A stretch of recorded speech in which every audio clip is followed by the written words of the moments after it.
өрг имэн үзүүлж байна.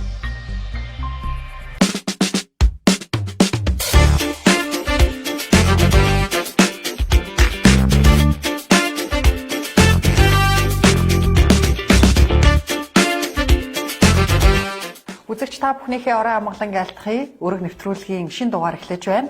Бид энэ удаа Улсын хурлын гишүүн Бат Найрамгалтай ярилцахаар ураад байна. Бидний цаг гаргасан баярлалаа. За өдрийн мэнд. Ажил нь амжилж байна уу? Дайчгүй бас завгүй л байна.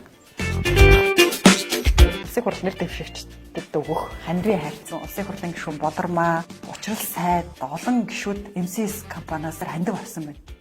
Та хандив авсан уу? Дөрвөн компаниас 30 10 гэд 100 сая тенаас нь орж ирсэн. Гэхдээ би хуулийн хугацаанд нь буцаасан. Яагаад буцаачихсан юм? Оюун эрдэнэ сайдтай ойр байдаг болохоор ийм асуудал өрнөхийг мэдчихсэн юм уу? Тэнд одоо оюун эрдэнэ сайд ямар ч хамаагүй шүү дээ. Та тэгээд мөнгөнд дургүй хүн байх нь тий? Энэ дээр мөнгө дуртай байдаг биш. Би танд энийг ингээд хандив болгож өгье. Та оронд нь юу хийж өгч чадах вэ? Хамгийн одоо ээлтэй ашигтай шийдвэрийг гаргах. Хандив аваад гишүүн болчихсон учраас ухаан удгийн 34%-ийг түр авч чадах уу? Тэгэхээр тэгж болохгүй. Энэ бол бас зарчмын асуудал. Ёс зүйн асуудал. Стратегийн ордуудын 34%-ийг түр эзэмших ёстой гэж танай ерөнхий сайд үзээд байгаа шүү дээ. Тэр одоо ерөнхий сайд үзэж байгаа шүү дээ. Ухаан удгийн дургу компаниудынхаа хөрөнгийг хүчээр феодалын үеийн шиг хөрөн хураах гэдэг юм биш үсттэй. Хоёрдугаар хүний хөгжлийн сан зэрэг юм гоё нэртэй мөнгөгүй хязгаарч мөнгөчдөггүй юм дампуурсан сангийн үлгэр шиг болох юм биш үсттэй баялагын сан чинь. Бөгөөжийн дийлэнх нь олон нийтэд хуваарлагдана. Одоо яг энд юу хийж байгаа? Энэ юу юм а? Энэ нөгөө боловсрол соёл шинжилгээ хон спортын одоо байнгын ороо нэг гişүүд байгаа. Улсын хурлын гишүүн Лодай Самбуу ерөнхий сайд оюун эрднийг огцруулах гарын үсэг цуглуулсан. Та хоёр би чам руу залгасан залгаагүй гэж маргаад байсан л та Твиттер хэн худлаа байсан. За та улсын хурлын гишүүн болоод хагас жил өнгөрсөн байна. Энэ хугацаанд яг юу хийв? Гишүүн болж амжив уу? Гэхдээ энэ хагас жилийн хугацаанд бас маш олон зүйл болж өнгөрлөө л дээ. За шинэ 126 гишүүнтэй парламент бүрдлээ. Бид нар чинь зөвхөн төсвийг жилд ганц удаа хилцдэг бол бид нар чинь бараг тий. Хориг тавиулаад хит хитэн удаа хилцээд. Гэхдээ ер нь төсвийг маш олон талаас нь богино хугацаанд тий одоо ямар процессор явж байгаа бүгдийг богино хугацаанд ойлгож авлаа гэж бодож байгаа. За тэгээд дээрэс нь бас олон жил гатсан олон парламент одоо дамнаад урагшилдаг байсан нэлээд олон одоо төслүүд бас тий. Хоёр ч төсөл бас ингээд урагшилчлаа тий.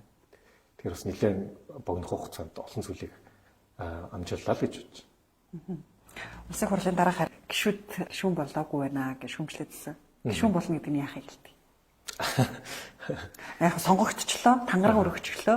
Гэхдээ тэр гишүүн болох процесс гэдэг нь одоо юу хэлж байгаа? Одоо гишүүн гэдгийг миний хувьд бол одоо олон нийтийн төлөөлөл болж одоо чухал шийдвэр дээр одоо төлөөлж байгаа олон нийтийнхаа тэрх ашигын төлөө шийдвэрүүд гаргах гэж ойлгож байгаа. Тэгэхээр энэ процесс өөрөө дотроо хуулиудын хуулиудаас гадна маш их унших, ойлгох, одоо судлах одоо асуудлууд богино хугацаанд шийдвэрүүд гаргах хэрэгтэй.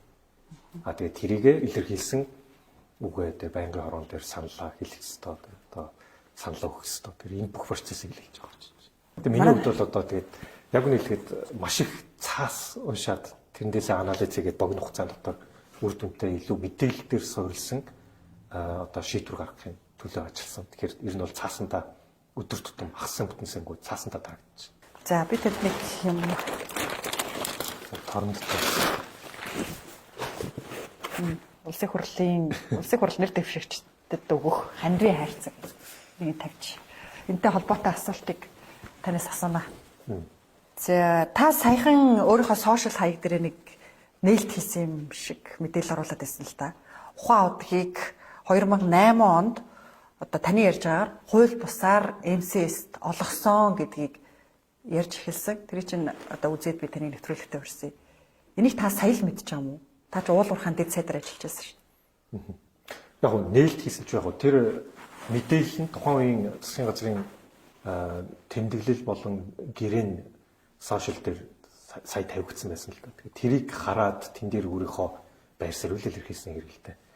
Дэд сайдын байхдаа ер нь бол ухаан удаг тухайн үед тэгж өвчлөгдсөн ч юм уу эсвэл одоо тэр үед засгийн газрын тэмдэглэл гарч ирсэн тэр бүх тэмдэглэлийг бол би хараагүй байсан. Тэгээд жилд засгийн газар хэдэн зуун тэмдэглэл, хэдэн зуун тогтоол ерөнхий сайдын захирамжууд гарч байгаа шүү дээ. тэгэхээр юу нь хууль бусаар олж авсан гэж үзэж байгаа вэ? Яг нь энэ стратегийн ач холбогдол бүхий орд байгаа тийм. Тэгэхээр энэ өөрөө бид нар одоо стратегийн орд гэж яриад хөвшчлээ л дээ. Энэ өөрөө үндсэн хуулинд тусцсан концепт л да. Стратегийн ач холбогдол бүхий орд байх юм бол үүний одоо хувь за эзэмшил нь өөрчлөгдөхөд засгийн газар улсын хурлд өргөн барьж нэгсэндээ зөвшөөрөл авах хэрэгтэй л да. Тэгэхээр энэ процесс болсон уу гэдэг нь асуултын тэмдэгтэй. Тэгээд тэр нь яг тэр сошиал дээр тавьсан яг мэдээллийн хүрээнд тав дээр яг адилхан мэдээлэлтэй байх л та. Тэгэхээр засгийн газрын яг тухайн үеийн тэмдэглэл байсан тийм. Тэгэхээр яг засгийн газрын хурлаар ороод тэмдэглэлээр стратегийн ач холбогдол бүхий ордыг тийм одоо нэгсэндээ хувь эзэмшлийн өөрчлөлт гэрээ хийх үр өгөх нь өөрөө одоо засгийн газрын тухай хууль за ашиг нутлын тухай хууль одоо зөрчсөн байж одоо магадгүй харагдсан. Одоо яг энэ дээр мэдээж хууль зүйн аль биесний илүү дүгнэлт гарах хэрэгтэй баг. Гэхдээ миний ойлгож байгаагаар одоо ер нь үндсэн хуулийн зарчмаа авсан ч гэсэн тэгэхээр энэ асуудал тал гэж харагдсан. Тэгэхээр одоо ер нь стратегийн ордуудын 34%-ийг төр эзэмших ёстой гэж танай ерөнхий сайд үзээд байгаа шүү дээ. Тэгэхээр одоо ерөнхий сайд үзэж байгаа шүү дээ. Ухаан худгийн өнөөдөр та бүхэн яриа бас яг энэ нүүрстэй холбоотойгоор өрнөх юм шиг байна. Ухаан худаг дээр төр хэдэн хувийг эзэмших ёстой? Энэ юу юм аа? Энэ бүр чи 2006 онд ашиг нөхцөлийн тухай хуулийн тухайд өөрчлөлттэй энэ чинь хуулийн дээр заагдсан зүйл шүү дээ. Хэрвээ стратегийн ач холбогдол бүхий орд байх юм бол улсын төсвөөр одоо хайгуул нөөцийн тогтоосон эсвэл хувийн хвшлийн хувийн одоо санхүүжилтээр хайгуул нөөцийн тогтоосноос хамаарат нэгсэндээ одоо улс тэ 34 50 хүртэл хувийг эзэмшнэ гэдэг бид нар ашиг нөхцөлийн тухай хуулийн 53, 54, 55-та заагдсан байхгүй. Зүгээр энэ заалт одоо олон жил явж ирсэн. Бараг 20 гаруй жил ашиг нөхцөлийн тухай хуулийн дээр явж ирсэн зүгээр хэрэгждэг байсан байхгүй. Тэгэхээр одоо энэ заалтал нэгч яагаад гэж яагаад гэх юм бол бид нар үндэсний баялагын сандаа болоод үндэсний баялагын сан дээр нь бас яг стратегийн ач холбогдол ордуудын одоо 34-ийн ногдол ашиг хөрөнгөлийн сан төвлөрнө гэдээ орцсон байхгүй. Тэгээ энэ хуулийг хэрэгжүүлэх гэхээр нэг урд нь хэрэгждэг байсан заалт одоо зайлшгүй хэрэгжихээс гарцвал ийм л байдалд очиод бид нар яриад байгаа. Тэгэхээр олон жил энэ хуулийн дээр байсан заалт. Тэгэхээр стратегийн ач холбогдол бүхий орд бол тэгэхээр 34-өөс 50% тай одоо засгийн газар эзэмшээд одоо явах ёстой гэсэн бид нар хуультай гэсэн. 2000 ийм төвхтэй л байгаа юм л да. 2012-оос 2020 он хүртэл яг Монгол улс эдийн засгийн одоо өсөлтөөр тийм ер нь нэг тийм нэг хүнд ногдох дотоодын бүтээгдэхүүн авдаг юм бол тийм 4000 дээр очиод гаццсан ийм 10 жил болсон баг. Нэгсэндээ ямар ч төсөл урагшлаагүй тийм эдийн засгийн өсөлт нэг байхгүй. Яг нэг хүчил дээр очиод гаццсан нэг ийм 10 жил юм шүү. За тэгээ 2020 онд одоо нэг хүнд ногдох дотоодын бүтээгдэхүүн тийм 4000 доллар л байсан баг. Тэгээ яг нэг ковидын хүнд үед тийм.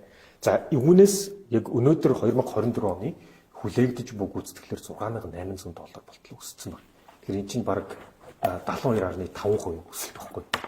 Тэгэхээр эдийн засгийн хувьд бид нар одоо дэлхийн хамгийн өндөр өсөлттэй эдийн засгийн хүртэл тоонд сүүлийн хэдэн жил ороод эдийн засгийн хувьд ингээд нэлээд том огцон тэлхтийг үзүүлсэн байдаг.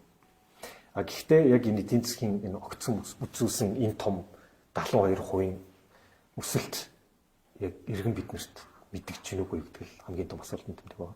Тэгээд эдийн засгийн өсөлт тэгвэл өрхийн амжиргаа одоо ийм хэмжээнд өсөөгүй байгааг нь та тэгээд шалтгааны нь юу гэж үзэж байгаа? Зөв. Тэгэхээр арчлаа буруу бодоод байна гэсэн үг юм уу? Үгүй. Энэ ерөөсөө юутай хамааралтай гэр нөгөө уул уурхаа дээр хэд хамааралтай эдийн засаг дээр гардаг тогтолцооны яг эрсдэл нь мөн баггүй. Юу гэсэн үг гэхээр яг уул уурхаан салбар өөрөө бусад салбартай харьцуулах юм бол ачлах хүчний хувьд хамаагүй бага. Тэгээд капитал буюу биет хөрөнгө оруулалтад маш их шаардаад ачлах хүч одоо нэгсэндээ бусад салбартай харьцуулах бол бага хэрэгтэй. Тэгэхээр нэгсэндээ уул уурхаагаас гарч ирж байгаа тэр том өсөлт яг тойрон байгаа хэдэн хувьтай л одоо хамгийн том ашиг өгөөд тэгээд нийт иргэдэд болохоор одоо тэр хуваарлтан дээр тийм одоо ер нь бол асуудалтай байдаг байхгүй. Тэгэхээр ер нь олон улсын жишгийг аваад үзсэн ч гэсэн яг энэ уул уурхаан салбарын өөрийнх нь маш том онцлог юм байна. Тэгэхээр энэ одоо нэгсэндээ уул уурхаа дээр хэд тулгуурлаж байгаа бол тэр орж ирж байгаа орлогын хуваарлтан дээр ямар нэгэн одоо нэмэлт зохицуулт байхгүй бол одоо энэ баялагын энэ хуваарлт нь өөрөө ер нь айгүй тэгш бас байдаг байхгүй. Тэгэхээр энийг л засах гэж байгаа тэр гол механизм чинь өөрөө үндэсний баялагын сан. 10 жил бид нар ярьж ирсэн шүү дээ. Дөнгөж сая хуулийн л батлагдаад одоо хэрэгжих гэхээр асуудлууд үүсэж эхэлж байгаа байхгүй. Яг гэх юм бол яг үндэсний баялагын сангийн гол орлого нь хаанаас гарч ирэх вэ гэхээр нөгөө стратегийн ач холбогдол бүхий ордуудаас эзэн одоо ногдол ашигын тодорхой хувь орох хэрэгтэй байдаг те. Тэгээ яг тэр ногдол ашигаа хуваарлах болохоор ачиг сонирхлын зөрчилдөөн үүсэж эхэлж байгаа юм. Би эндээс танд юм өгнө. Энэ маань харин мөнгө багтай. Энийг би танд хандив болгож өгч байгаа эндээс. Би танд энийг ингээд хандив болгож өгье. За. Та оронд нь юу хийж өгч чадах вэ?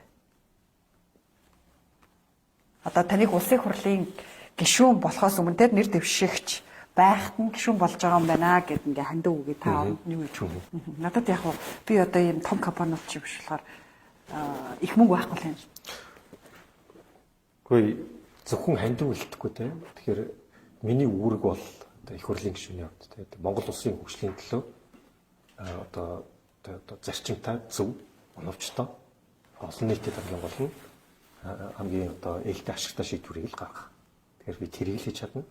Ер нь жижигхэн хандив олон нийтээс цуглуулах тусмаа тэр бол хамгийн зөв зарчим. Танай нутгаас сонгогдсон улсын хурлын гишүүн болормаа, за засгийн газрын хэрэг эрхлэх газрын дарга, учрал сайд зэрэг нэр бүхий олон гишүүд MCS компаниас сонгуулиар хандив авсан байна.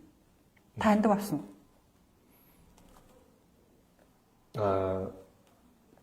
Сонгуулиар миний хандивын насанд одоо MCS компани холбогдлолтой 4 компаниас нийтдээ 100 сая төгрөгийн хандив орж ирсэн. Танд ярихгүйгээр тань руу хийчихдэг гэсэн үг. Тэгсэн. Аха. Та тэгэхээр эдгээр хандив авсан гэсэн үг? Нийтдээ 4 компаниас 30 10 гэд 100 сая төгрөгийн хандив миний хандив одоо сонгуулийн аль бисны хандивын насанд орж ирсэн. Гэхдээ би хуулийн хугацаанд буцаасан л та. Мөнгөний аваагүй буцаачихсан гэсэн үг юм. Аваагүй буцаасан. Аха, яагаад буцаачихсан? Та оюун эрдэнэ сайдтай ойр байдаг болохоор магадгүй ийм асуудал өрнөхийг мэдчихсэн юм уу? Тэнд одоо оюун эрдэнэ сайд ямар ч хамаагүй шүү. Тэр зөв миний хувийн сонголт. Тэг яг хуулиар бол бид нэр аж ахуй нэгжүүдээс 30 сая төгрөг хүртэл хандив авах те. Одоо хуулийн заалттай эрэхтэй. Гэтэ энэ хувийн сонголт байх л та. Зөв миний хувьд бол зүгээр би том компаниудаас ямар нэгэн санхүүгийн хандив авахыг хүсээгүй. Зүгээр л энэ дээр миний хувьд бол зүгээр одоо өөрийн баримталж байгаа зарчим ёс зүйл байх гэж байна. Тэгэхээр мөнгөнд дургүй хүн байх нь тий. Энэ дээр мөнгө дуртай дуртай биш л та. Тэгэхээр тэр хүний хувийн сонголт л гэсэн үг л та. Би том компани ямар нэгэн байдлаар нөлөөнд татахыг хүсээгүй.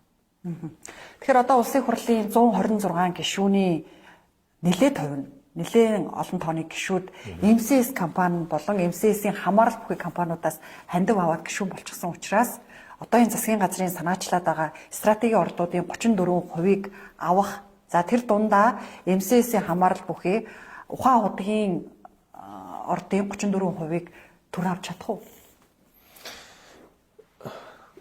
Гэхдээ MCS-с одоо хуулийн хүрээнд те MCS байна уу ямар нэгэн компаниас одоо хандив авлаа гэд одоо шийдвэр гаргахтаа бас нөлөөлнө гэж бол шууд бодохгүй.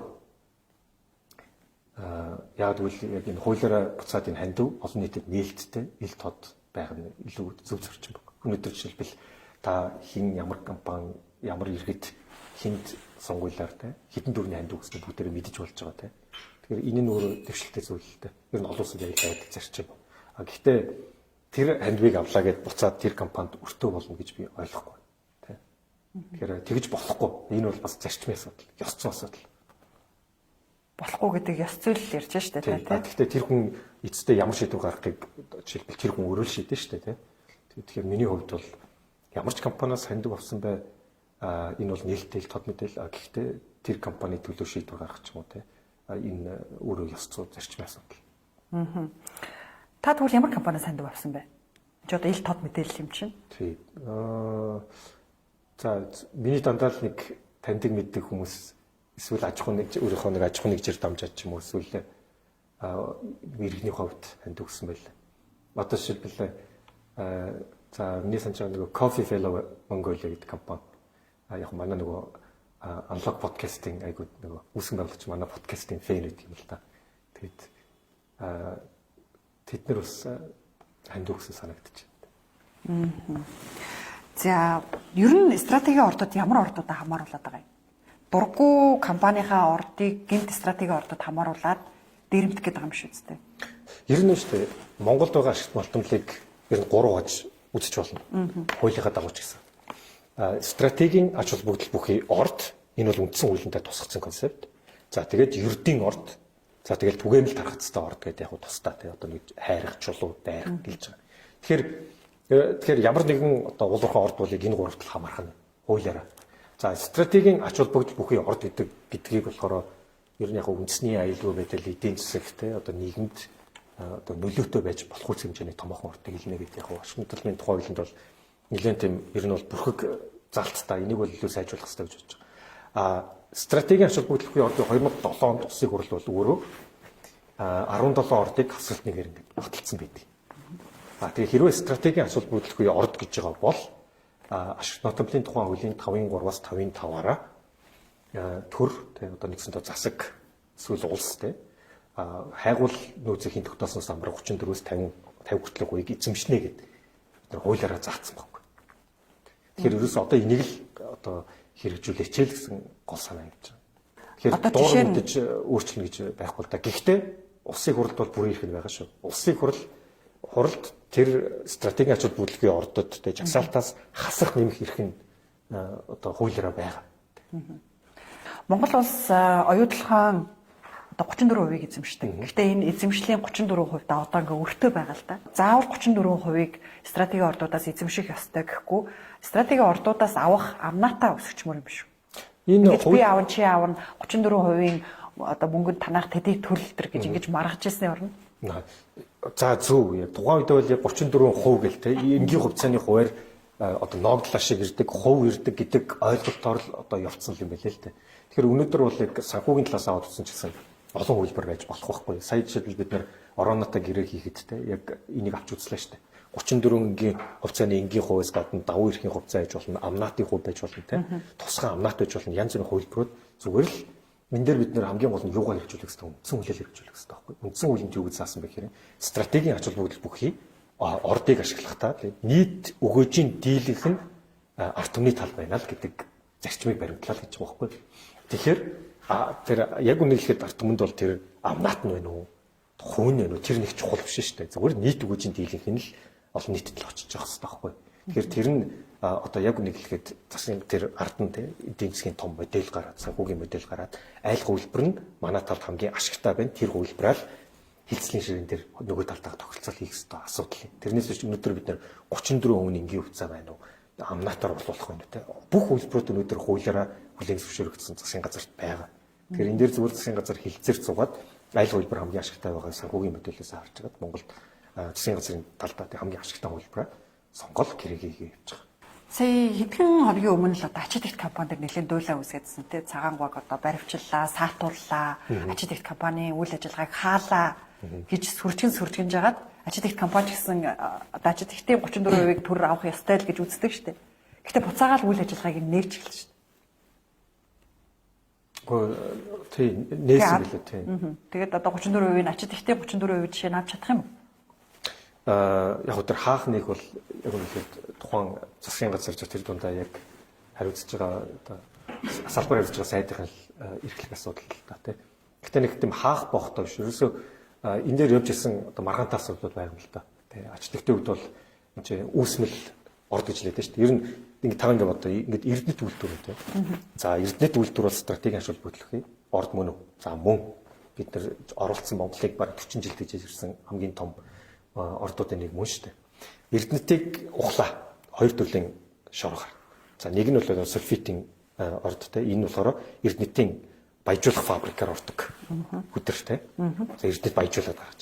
Нөгөөх нь арай өөр технологиор боловсруулах зайлшгүй шаардлагатай тийм орц багтаа те. Орцсон баг одоо үүсмэл орд гэж нэрлэдэг байгаа. Ордохгүй. Хоёр өөр технологиор боловсруулдаг. Гэхдээ хоёулаа адилхан зардал гаргаж овоолсон хоёр шороо. За гэтэл ач тэгтийн ашиглаж байгаа болохоор тэр үүсмэл орд гэдэг. тэрийг одоо жишээлбэл амнаатын хувьд тав одоо эрдэд өнөөдөр те тэр сульфидыг өдрөө ашиглаад те өдрөө гаргахад бараг 18-аас 20% амнат болж байхад ачтагт яг нэг нүхнээс гарсан нөгөө үүсмэл ордог шинжилгээ те шорон дээр те сорц багтаа шорон дээр 2.5% бараг хоорондоо 7-8 дахин бага амнатыг нэгдүгээр төлж байгаа.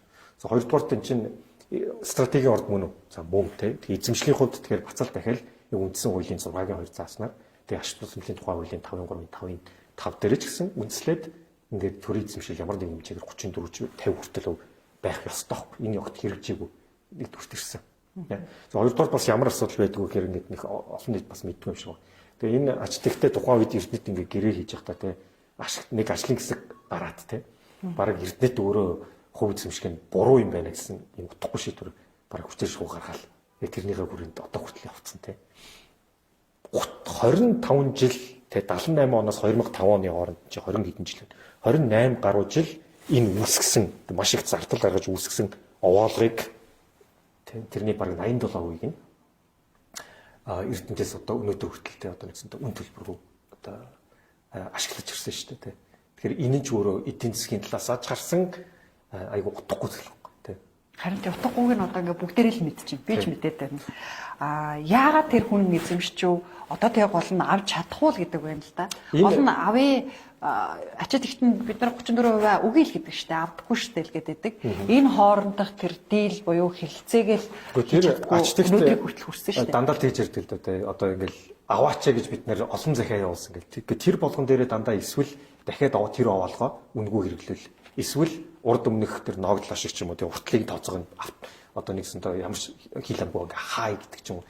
Дандаа явуулсан захиа болгон дээрээ буцаад Эрдэнэтээс тий одоо дааж давшгүй нэгдэг ийм захианууд явж ирсэн л дээ. Тэгээд тэглээгээд одоо хамгийн гол нь үндсэн хуулиар бид нэр хэрэгжүүлэх хэрэгтэй байхгүй. Ер нь ямар ч компани бай, төрийн ч компани бай, хувийн компани бай, стратегийн урд эзэмшиж байгаа бол үндсэн хуулиар хэрэгжүүлэх хэрэгтэй байхгүй. Бид нар өнөөдөр үндсэн хуулийн дээр өөрчлөлт оруулаад тий үндсэн хуулийнхаа зарчмаа маш ойлгомжтой болгочлаа шүү дээ. Тэгээ үндсэн хуулиад авахгүй гэж байгаа бид нар түлхүүр ямар хууль таах гэж. Тэр үндсэн хуулийнхаа зарчим дээр хардаа би танил маш ойлгомжтой 3 зарчмыг тусгацсан. Газрын баялагд орох энэ баялаг байна тийм нүүрс байна үзэс байна. Энэ бүх баялаг бол төрийн нийтийн өмч гэдэг бид нар үндсэн хуулинд тусгасан байхгүй. Юу гэсэн үг гэхээр энэ баялаг одоо олон нийтийн өмч юм аа таны өмч, миний өмч тэр үтгэл ирээдүйд төрөх бидний үр хөвгтийн өмч нэгдүгээр. Хоёрдугаар энэ газрын баялагтай энэ олон нийтийн өмчийг ашиглахдаа орлогын тодорхой хувийг нь үндэсний баялагын санд төвлөрүүлж тэгш шударга хуваарлна гэдэг заасан байна. Тэгэхээр баялагын сандаа хуваарлтыг нь хийх юм байна. Энүүгээрээ дамжуулаад тэр орон сууц, эрүүл мэнд, боловсрол тийшээгээ хөрөнгө оруулалт хийх юм байна. Үндсэн хуулинд заасан байна. За 3-дугаар одоо та бүхэн маргаад байгаа энэ стратегийн ач холбогдол бүхий орд үү. Энийг ашиглахдаа нийт өгөөжийн дийлэнх нь одоо ард түмэнд ногдох би үндсэн хуулийн хэллэгийг ашиглаж ш. Ард түмэнд ногдохоор одоо ашиглана гэсэн байна.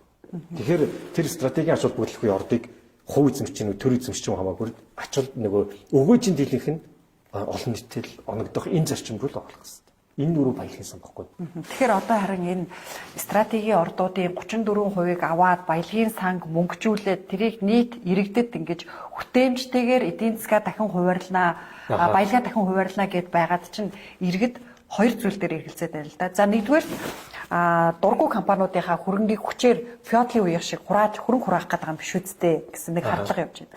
Хоёрдугаарт хүний хөгжлийн сан зэрэг юм гоё нэртэй үлгэр яриад гэхдээ мөнгөгүй хизээч мөнгөчдөггүй юм дампуурсан сангийн үлгэр шиг болох юм биш үсттэй баялагын сан чинь гэсэн. Ийм хоёр агуулга яваад байна л да. Тэгэхээр нэгээс нэг л хөө одоо феодалын үеих шиг хөрөнгө хураалт болоод байгаа юм биш болох гээд байгаа юм биш үсттэй хүний хувийн өмчөд халтсан. Тэгэхээр энэ буцаад яг үндсэн хуулийн дээр заасан шүү дээ. Стратегийн ач холбогдол бүхий ордыг ашиглахдаа тий өгөөжийн дийлэнх нь олон нийтэд хуваарлагдана. Тэгэхээр стратегийн ач холбогдлын орд гэдэг чинь аль түрүүн 2007 он гэдэг чинь хэдэн жилийн өмнө болж байгаа. Энэ чинь бараг 20 хэдэн жилийн өмнө биш ээ 2020 хэд биш ээ хэд үү 2025 он гэдэг чинь 2007 бараг 17 8 жилийн өмнө тий стратегийн ач холбогдол бүхий орд инээ гэдэг улсын хурлын тогтоолоор чинь баталсан байна. Тэгэхээр одоо нэгсэн тоо тэр баталсан жагсаалтайгаар л ярил л да. Тэр стратегийн ач холбогдлын орд гэдэг 17 ордыг оролцсон байдаг. Тэгээ тэрний өнөөдөр аваад үзэх юм бол 6 л яг одоо засгийн газрын эзэмшлэлтээр. За бусд нь бол одоо нэгсэндээ одоо хувийн эзэмшлэлтээр тэг хиний эзэмшлэл рүү очсон байна гэсэн үг. Ямар нэгэн байдлаар. Тийм. Тэгэхээр орд болгоныг тэгнэ гэдэг айгүй утгагүй. Эндээс бол зүгээр л стратегийн ачаал бүрдэл бүхий орд гэд байгаа тэр ордууд дээр л тий одоо нэгсэндээ яг аш намлын тухай хуулиараа ч гэсэн тэр 34-өөс 50% эзэмшил байна уу тий. Гэтэ шууд ингээд төр эзэмших гэж байгаа юм биш шүү дээ. Энэ бизнес класс авах юм бол яг үнэлэхэд жишээлбэл ухаадаг дээртэй ингээд яг 34% ертөнцийн хувьцааг эзэмшил одоо өдөр тутмын үйл ажиллагаанд ингээд оролцох ямар шаардлага байхгүй шүү дээ. Тэр компани яг хоёр ажлыг ажиллагаа явуулах ёстой байхгүй юу? Гадаадад олон улсын хөрөнгийн бирж дээр нээлттэй компани шүү дээ. Тэр бол яг дараагийн асуудал. Тэр нээлттэй компани байна уу? Одоо жишээлбэл хаалттай компани байна уу? Тэр зүгээр компани хэлбэрийн асуудал байхгүй юу? Энэ дээр бид нэр юу ярих хэрэгтэй юм бол зүгээр л тэр ашигт математикийн тухай хуулиар үндсэн хуулиараа яг тэр төрд ноогдох тэр 34-ийн ноогдол ашиг нь те ерөөсө хоригдлын саналууга төвлөрдөг. Энийг л энэ зарчим руугаа орчио гэж байхгүй. Энэ зарчим руу орохгүй бол яг үнэлээд өнөөдөр жишээлбэл эдийн засаг нь 70% өсчихэд байхад те одоо энгийн бид нарт мэдрэгдэхгүй шүү дээ тэр өсөлт те. Тэгэхээр энэ бол ингээд нөгөө баялагын хит одоо баян ядуугийн ялгаа хит одоо томрох те баялагын хит ялгаатай хуурилтын одоо сонгодог жишээ нөхгүй. Энэ арилахгүй гэсэн. Өнөөдөр 16 тэрбум доллар эдийн засаг байна те. За ингээд эдийн засаг томорсороод 10 дахин томроод 160 тэрбум болъё л та. 160 тэрбум байхад өнөөдрийн бидний яг энэ тогтолцоогоор явах юм бол баян хоосны ялгаа бүр хитрхий дэндсэн хоорондоо танигдахгүй, хоорондоо нэг гэлээр ярьдаггүй. Бүр ингээд танигдахгүй болтлоо үе дамсан яг ийм одоо баялагынтай хит шудраг ус хуурилтал явагдана гэсэн үг байна. Яг тэгэх юм бол яг жинхэнэ сонгодог зарчмаар бол баялагын хараал болсон яг орны жишээнд орно гэсэн. Тэгвэл одоо үндэсний баялагын сан нөгөө дээр үеийн тэр гой нэртэй хүүхдийн хөгжлийн сан, хүний хөгжлийн сан ч гэлөө те. Эдгэр шиг ингээд мөнгөгүй дампуурахгүй тулд жишээ нь ганцхан жишээ авъя л да. Одоо энэ ухаан удгийн худгаас одоо 34% авахад хэдэн төгрөг орж ирэх. Зүгээр жишээ авъя л та тий. Тэгээ одоо бодлуулалтаас нь жишээ авъя. За зүгээр 2023 он сарч 2024 онд их ялгаа авах байхаа. За Mongolia Mining Corporation тий одоо яг 1 тэрбум орчим долларын орлоготой ажилласан байна. Тэгэхээр татварын дарга цэвэр ашиг нь за ойролцоогоор 20-25 гэхэр чинь 200-аас 250 сая долларын ашигтай ажилласан гэсэн үг л дээ тий. Тэгэл тэрний 34% тий одоо нэгсэнтэй хоригдлын сан руу очих бүрэн боломжтой л гэсэн үг байхгүй ер нь бол. Тэгэхээр 250 мянган долларын 250 сая долларын 34% нийт болохгүй тий 3.1 80 сая орчим доллар хойрлогдох боломжтой байсан л гэсэн үг.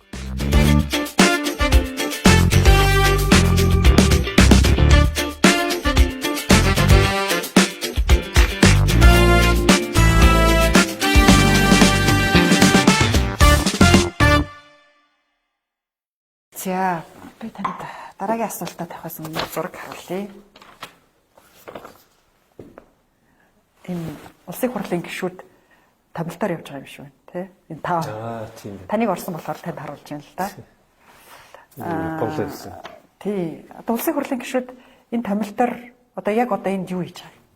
Тамилтаар яваад яг энд юу хийж байгаа? Энэ юу юм аа? Энэ нөгөө боловсрол соёл шинжилгээ ухаан спортын одоо байнгын орны гишүүд байна. Манай байнгын орны дарга. Тэгээд энэ улсын хурлын гишүүд бол бүгдээрээ яг одоо нэг боловсрол соёл шинжилгээ ухаан спортын байнгын орны гишүүд.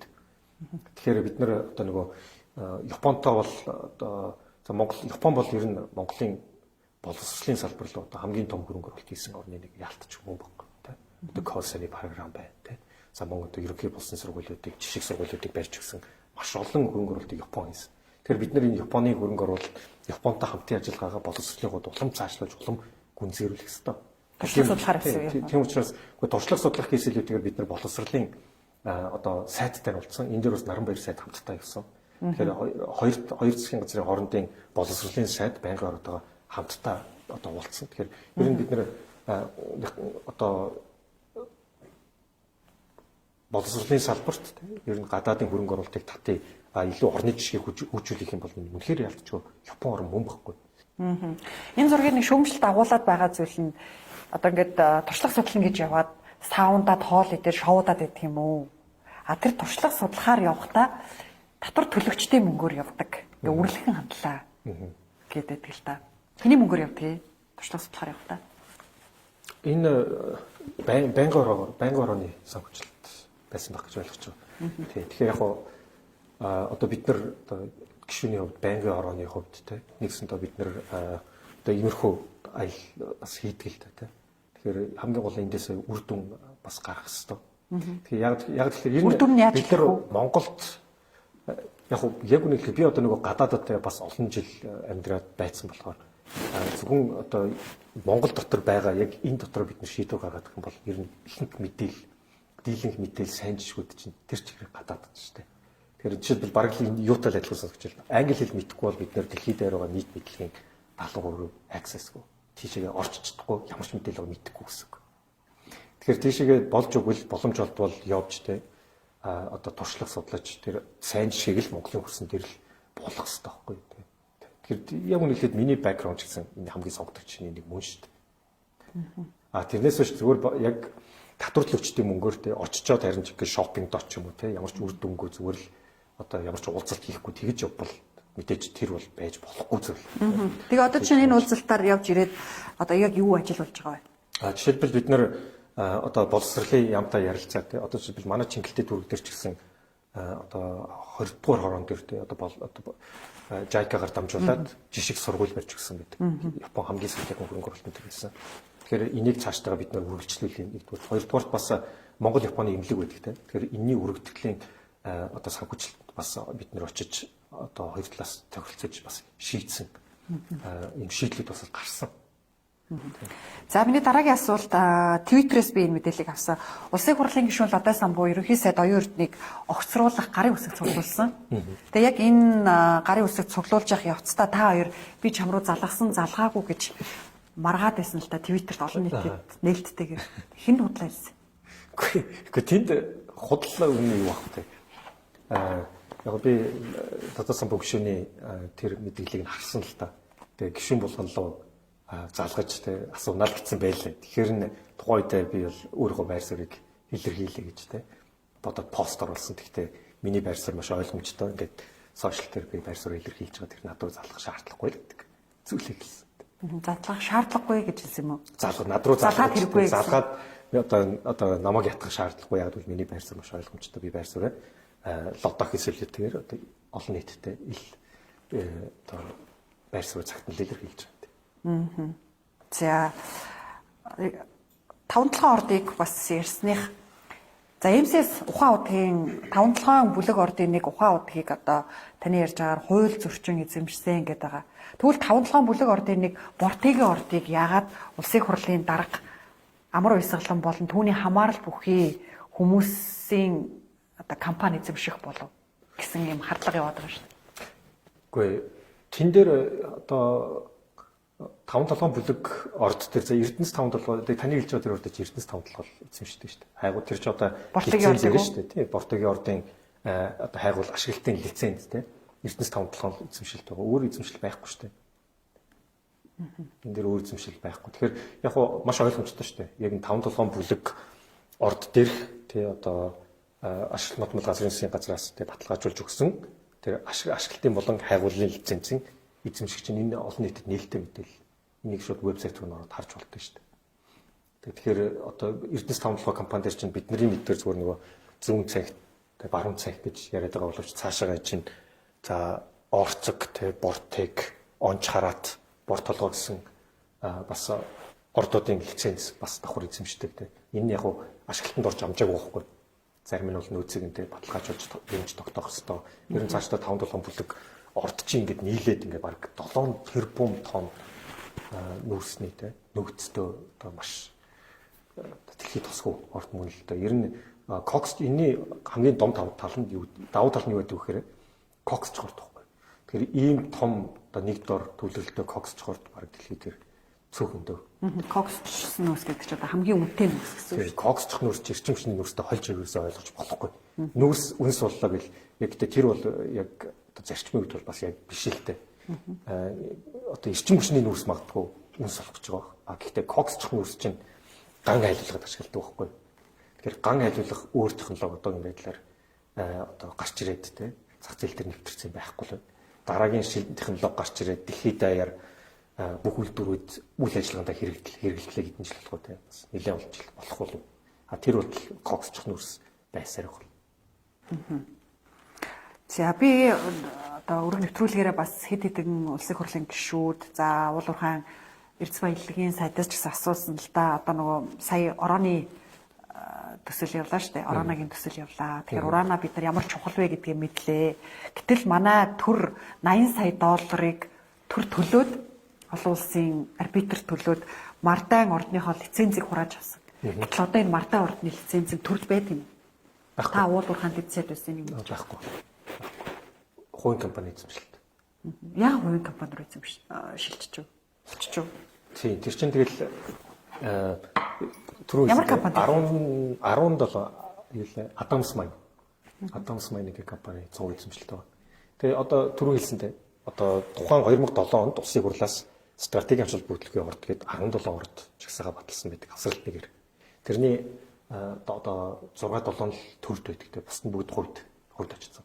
Тэгээ ямар нэгэн байдлаар тэгээд одоо зарим нь хууль зөрчиж одоо эсвэл зарим нь стратегийн ордын жагсаалтаас улсын хурлаар оруулаад гаргаад хууль зөрчсөн гэл янз бүрийн ямар нэгэн байдлаар одоо хувьд очсон байдаг. Тэгэхээр энэ Адамс Mining компани төрийн төлсөн 80 сая долларыг магадгүй төлж авсан гэсэн үг үү? Үгүй төрийг 80 сая долларыг одоо төлсөн гэж ойлгож байгаа. Тэгээ тухайн үед бол төр төлсөн.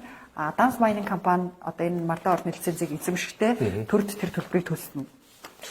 Үгүй миний ойлгосноор бол төр өөрөө тэр 80 сая долларыг одоо нэгсэндээ төрийн давснаас төлсөн гэж ойлгож байгаа. Гэтэ яагаад Адамс Mining би яг үнэлэх сайн мэдэхгүй байна. Энэ чинь олон орд байгааз. Тэ стратеги ач холбогдлогын ордууд ингээ аваад ирсэн юм чи.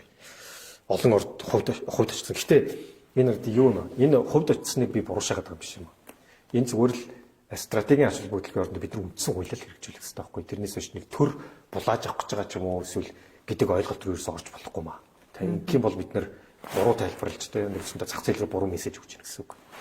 Стратегийн ач холбогдол бүхий орд гэж заасан бол за энийхээ тэгвэл яг ашигт малтмлын тухай хуулинд бас зааснараа тий 34-өөс 50% тодорхойлоод тэрнийхээ одоо хилцлийг хийгээд одоо төр 34% эзэмшин 50% эзэмшнэ гэж заасан байна шүү дээ. Тэгэхээр тэрнийхээ одоо гэрээ хилцээрийг гэрээг л хийх хэрэгтэй байхгүй. Тэгээд үндэсний байлгийн сандаа, хөрөнгөлийн сандаа яг үндэсний байлгийн санд заасан үндэсний байлгийн сангийн хуулийн заасныхаа дагуу хэрэгжилтийг л хангаж байгаа. Тэрнээс биш яг үйл ажиллагаар нь төрийн эзэмшлэр ороод ч юм уу ерөөс тэгж бол огт ойлгохгүй байна. Тэрхэн ч гэсэн буруу. Тэгвэл таны ярьж байгаа одоо ингээ хууль бусаар эзэмшсэн ухаан худагийн 2008 оноос хойш өнөөдрийн хүртэл ашигын одоо бас 34% авах хэрэгтэй юу? За тэр өстө засгийн газар одоо гэрээ хилцээргээд авах шийдэх хэрэгтэй байх тийм. Тэгээд за дараагийн асуулт маань та Нью-Йоркт Bank of America-д ажиллаж байсан тийм ямар албан тушаал ажиллаж байлаа? Одоо senior associate гэж. Жилийн хэдэн хүргэний цалинтай байсан бэ? Юу юм аа? Одоо investment banker гэвэл investment banker хөрөнгө оруулалтын банкир Монголд орчуулсан. Хэдэн хүргэний цалинтай ажиллаж байсан бэ? Гэхдээ хамгийн сүүлд ажлаасаа гарахдаа яг энэ чинь дотроо үндсэн цалин тэгээ бонус гэж жилээрээ тооцдог юм яг чинь жилээр цалин тооцогдсон шүү дээ. Тэр ойролцоогоор нэг 250 мянган орчим доллар. Жилийн. Тийм. Ааха. Одоо улсын хурлын гишүүний цалин хэд вэ? Улсын хурлын гишүүний цалин чинь яг гар дээр нэг хэдүүлээ нэг 5 орчим сая төгрөг. Гэхдээ жил сарын 20 сая төгрөгийн үйл ажиллагааны зардал зарцуулах хангамж өгдөг. Тэрийг цалин гэж ойлгож болохгүй бид тэрийг цалин гэж ойлгодог. Тэрийг тэгэхээр та юунд зарцуулж байна? Тэрийг илүү нэг тойрог руугаа тий одоо жишээлбэл үйл ажиллагаа одоо нэгсэндээ одоо хийж байгаа үйл ажиллагаанд зарцуулах хэрэгтэй. Тэрнээс биш цалин гэж өөртөө ойлгож авах гэж ойлгохгүй. Би нэг мэдээлэл сонссон. Одоо энэ парламентод улсын хурлын гишүүдийн дунд янзан бүлэглэл гэж байдаг гэсэн. Энэ яг ямар үйл ажиллагаа явуулдаг вэ? Үгүй зүгээр янзан бүлэглэл ч юу ахтай үгүй зүгээр л энэ одоо энэ удаагийн парламент чинь маш олон одоо залуу шинэ гишүүдтэй боллоо шүү дээ. Энэ парламентын баг юу л чинь 65 орчим хувь агуудгаа сонгогдсон. За тэгээд 40-с 40 ч юм уу 41 42 те наснаас доош гишүүтэй тоох юм бол бас нэг 25 гишүүн байх шиг байна. Тэгэл яг одоо зүгээр л залуу гişүүд те. За янзаг гэж зүгээр одоо альбан бусаар те нэгээ шоглож маягийн дуудаж байгаа хэлбэр шүү дээ. Тэрнээс биш альбан тим ерөөсөө байхгүй. Харин та энэ янзаг бүлгийн гишүүн шүү дээ. Бүлэг гэдэг шаардлага байхгүй. Зүгээр л би тэр залуу гişүүдийн төлөөлөл нэг. Тэр хамт залуу гişүүд хоорондоо хамтдаа нэг уулзах ч юм уу те. Тий хамтдаа нэг орой хоолтох ч юм уу. Тийм л зохион байгуулж штэ. Тэрнээс биш альбан юм тийм байхгүй. Альбан тим байхгүй шүү. За сүүлийн асуулт, хоёр л асуулт үлдсэн байна. Сүүлийг дуусгаж байна. Та цэргийн алба хаасан уу? Хаагаагүй. Яагаад хаагаагүй вэ? Би цэргийн алба хаах үед дандаа сургууль сурч ирсэн. Одоо ихэнхдээ би гадаад байсан те. Одоо Солонгос улс жишээ сургууль сурна уу, ажил хийнэ хамаагүй одоо бүгд цэргийн алба хаах хэрэгтэй байгаад байдаг ч заавал шаарддаг. Тэгэхээр энэ дээр юу гэж боддог вэ? Цэргийн алба хаах ёстой, заавал хаах ёстой гэж үздэг үү? Хүн бүр яг хоёр талтай л та нэг. Ялангуяа ямар орнууд цэргийн албад заавал хаахыг шаарддаг вэ гэж хэлбэл Израиль те. Солонгос гэд ямар нэгэн одоо томоохон эрсдэлтэй байж болохоор те. Тэр орнууд бол зайлшгүй эмгт зарим нь Израиль бүр эмгтээ хэрэгтэй үү? Цэргийн алба хаах ёстой гэж үздэг те. Тэгэхээр нөгөө талаасаа гэхдээ чинь бас нэгдүгürt маш их зардал, хоёрдугаар тэр цэргийн алба хаах хугацаанд бас одоо боловсруулалт хойшлуулна гэсэн үг л дээ. Миний хувьд бол илүү тэр цаг хугацаагаа залуучууд одоо сонголтоор те одоо хаах хүсэж байгааг нь хагаад бусад хүмүүс нь дүүцүүлээд илүү боловсруулах гарах зүг гэж байна. За та улсын хурлын гишүүн болохоос өмнө бас Эрдэнэтийн 49% маргааныг бас л ярьжсэн л да. Одоо энэ асуудал юу болсон бэ?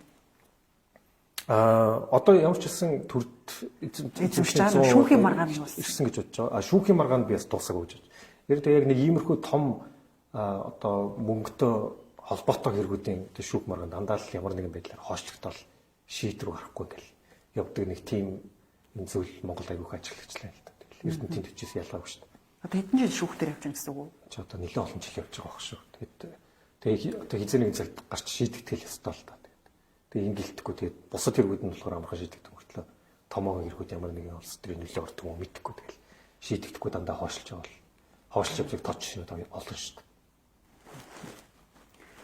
За баярлалаа. Бидэнд цаг гаргаж нэвтрүүлэлт маань 10 асуултанд маань ажил хэрэгчээр хариулсан танд баярлалаа. Тэрийн ажилд амжилт хүсье. За баярлалаа. Тань ч гэсэн амжилт. За.